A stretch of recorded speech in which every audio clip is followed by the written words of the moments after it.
Hello everyone. आज हमारा topic है जिम्नोस्पर्म्स का मेंबर साइकस। साइकस जिसको हम प्रैक्टिकल और थ्योरी दोनों में पढ़ेंगे। सबसे पहले आप यहाँ फर्स्ट स्लाइड जो देख रहे हैं उसमें साइकस प्लांट है। साइकस प्लांट जो होता है उसकी एक ट्रंक होती है और ऊपर की तरफ क्राउन ऑफ लीव्स बनी हुई होती हैं। ये वाला प्लांट स्लो ग्रोथ करता है, ज़ेरोफिटिक होता है। आपने रोड साइड्स के ऊपर या नर्सरीज़ में ये वाला प्लांट देखा होगा जो कि बहुत छोटी स्टेजेस में हमें देखने को मोस्टली मिलता है। इसी प्लांट की सबसे पहले हम रूट्स पढ़ेंगे। इसमें दो तरह के रूट्स पाए जाते हैं। रूट्स यानी कि मूल दो प्रकार की होती हैं। एक तो होती है नॉर्मल रूट जो कि normal shape tap root type होती है और नॉर्मल रूट का स्ट्रक्चर होता है, जबकि दूसरी वाली जो होती हैं जिसे बाहर से देखने पर वो प्रवाल मूल यानी कि कोरोलॉइड रूट होती हैं। ये जो दूसरा चित्र आपको दिख रहा है वो कोरोलॉइड रूट का है, यानी कि वो शेप उन्होंने प्रवाल की तरह ले लिया है। अब रूट को पढ़ने से पहले सबसे पहले अगर हम किसी का आंतरिक काटते हैं, ट्रांसफर सेक्शन करते हैं, तो पता कैसे चलेगा कि ये रूट का सेक्शन है या स्टेम का सेक्शन। तो बेसिक पॉइंट्स जो हैं वो हम देखते हैं। सबसे पहले सबसे बाहर वाली त्वचा जो आती है जिसे हम एपिडर्मिस या बाहरी त्वचा कहते हैं, जिसको कि रूट के अंदर हम एपिब्लेमा या मूलीय त्वचा कहते हैं, वो यूजुअली एक सिंगल लेयर्ड होती है और इसके ऊपर मूल रोम पाए जाते हैं। उसके अंदर वाली जो त्वचा होती है वो कॉर्टेक्स या वल्कुट होती है, जो बहुस्तरीय भी हो सकती है और उनके जो लेयर्स हैं वो अलग अलग कोशिकाओं के द्वारा बनी हुई हो सकती हैं, जैसे आउटर कॉर्टेक्स, मिडिल कॉर्टेक्स और इनर कॉर्टेक्स। तीसरा आता है एंडोडर्मिस। एंडोडर्मिस की पहचान है, एंडोडर्मिस यानी कि अंतस्थ त्वचा। इसकी पहचान होती है कि इसकी जो कोशिकाएं होती हैं वो ढोलकाकार या बैरल शेप्ड होती हैं, जिससे हम उन्हें विभेदित करते हैं। ये तो तीन भित्तियाँ हो गई जो कि अंदर के संवहन तंत्र को घेरे रहती हैं, के बाहर होती हैं, जो कि स्टेम में भी और रूट में भी, दोनों में ही पाई जाती हैं।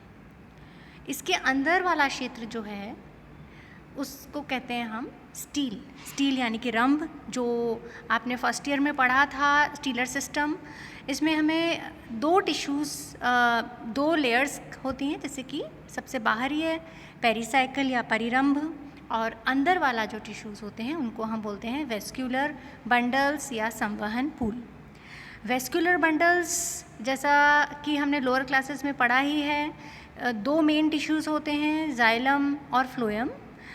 जाइलम जो है वो वाटर और मिनरल सॉल्ट्स का कंडक्शन करता है, एक नीचे से ऊपर की ओर पूरे लीफ तक लेके जाता है, और जो फ्लोएम है वो फूड जो भी लीफ में बना है उसको बाकी भागों तक पहुंचाता है। तो ये तो दो संवहन तंत्र हैं, संवहन पूल हैं। इसके अलावा अब जब हमें पहचानना हो संवहन पूल की स्थिति में, हम पहचान सकते हैं कि ये रूट है या स्टेम है। सबसे पहले हम यहाँ पर, जैसा आप देख रहे हैं सामने, कि मैंने यहाँ लिखा है रेडियल जो है बंडल्स, वो रेडियल मतलब अरीय प्रकार, वो होते हैं रूट्स में। अरीय का मतलब होता है कि जब एक रेडियाई पर एक ही टिश्यू होता है, एक ही तरह का टिश्यू होता है, तो उसको हम रेडियल बोलते हैं। यहाँ पे सेंटर पार्ट आप देखिए इस स्लाइड का, जिसमें कि फ्लोएम दिख रहा है, फिर जाइलम है, फिर फ्लोएम, फिर जाइलम, यानी कि ऑल्टरनेट कर रहे हैं एक दूसरे को, और ऐसी जब कंडीशन बनती तो वो रूट में पाई जाती है। दूसरा है रूट की कंडीशन है कि जो टिश्यूज़ हैं, जाइलम के जो टिश्यूज, जाइलम हमें पता है दो तरह की कोशिकाओं से मिलके बनता है, बेसिकली प्रोटोजाइलम और मेटाजाइलम।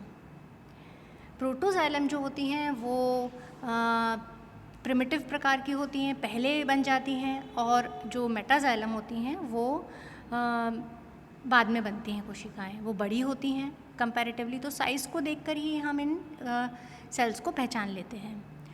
तो जब एग्जार्क कंडीशन यहाँ पर दिखाई है, रूट में एग्जार्क कंडीशन होती है, इसका मतलब ये होता है कि जो प्रोटोजाइलम की जो कोशिकाएं हैं वो पेरिफेरी की तरफ होंगी, यानी कि बाहर की तरफ होंगी। बाहर में यहाँ पर आता है पेरिसाइकिल, तो पेरिसाइकिल की तरफ होंगी, और मेटाजाइलम जो है वो पित्त की तरफ होगा।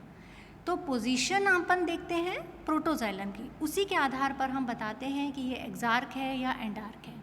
तो यहाँ पर रूट के अंदर एग्जार्क कंडीशन होती है, यानी कि प्रोटोजाइलम बाहर की तरफ है, पेरिफेरी की तरफ है, यानी कि पेरिसाइकिल की तरफ है, परिरंभ की तरफ है। अब इस स्लाइड में आप देखिए साफ साफ दिख रहा है जो सेंट्रल पार्ट है, उस बाहर का पार्ट तो दोनों में ही समान होता है, बस मूल रोम की अनुपस्थिति की होती है स्टेम में, और मूल रोम पाए जाते हैं रूट में।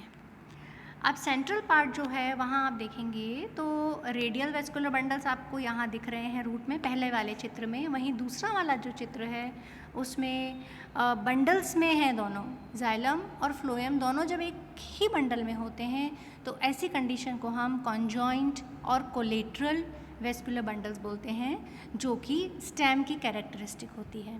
यहाँ आप देख ही रहे हैं दोनों मिलकर बंडल बना रहे हैं और वो पूरी सेंटर के अंदर एक रिंग के में लगे हुए हैं। स्टेम में अगर अपन देखेंगे तो एंडार्क कंडीशन होती है। एंडार्क का मतलब होता है कि प्रोटोजाइलम की पोजीशन सेंटर यानी कि पित्त की तरफ है, मज्जा की तरफ है, तो वो एंडार्क कंडीशन कहलाती है, और मेटाजाइलम बाहर की तरफ पेरिसाइकिल की तरफ फेस किए हुए होता है। अब साइकस में दोनों तरह की रूट्स पाई जाती हैं, नॉर्मल रूट भी होती है और कोरोलॉइड रूट यानी कि प्रवाल मूल भी होती है। तो दोनों के चित्र को आप देख सकते हैं। बेसिक डिफरेंस क्या है, जो पहले वाली रूट है वो इसकी प्रवाल मूल है। प्रवाल मूल में सबसे बाहर एपिडर्मिस बनी हुई है, फिर कॉर्टेक्स वाला क्षेत्र आता है, वल्कुट वाला क्षेत्र आता है, और वल्कुट वाले क्षेत्र में आपको एक अलग तरह की कोशिकाओं की एक लेयर दिख रही है।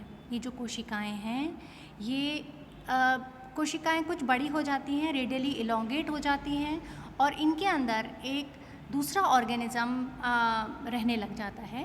दूसरा ऑर्गेनिज़म यहाँ पर जो रहता है वो है ब्लू ग्रीन एल्गी, नील हरित शैवाल, जिसमें कि नॉस्टॉक, एनाबीना, जो एग्जाम्पल्स आपने फर्स्ट ईयर में पढ़े थे, तो वो जो हैं वो इसके साथ एक सिम्बायोटिक एसोसिएशन बनाते हैं और यहाँ पर रहते हैं, सहजीवी की तरह यहाँ पर इस क्षेत्र में रहते हैं। तो ये इसकी पहचान है कोरोलॉइड रूट की।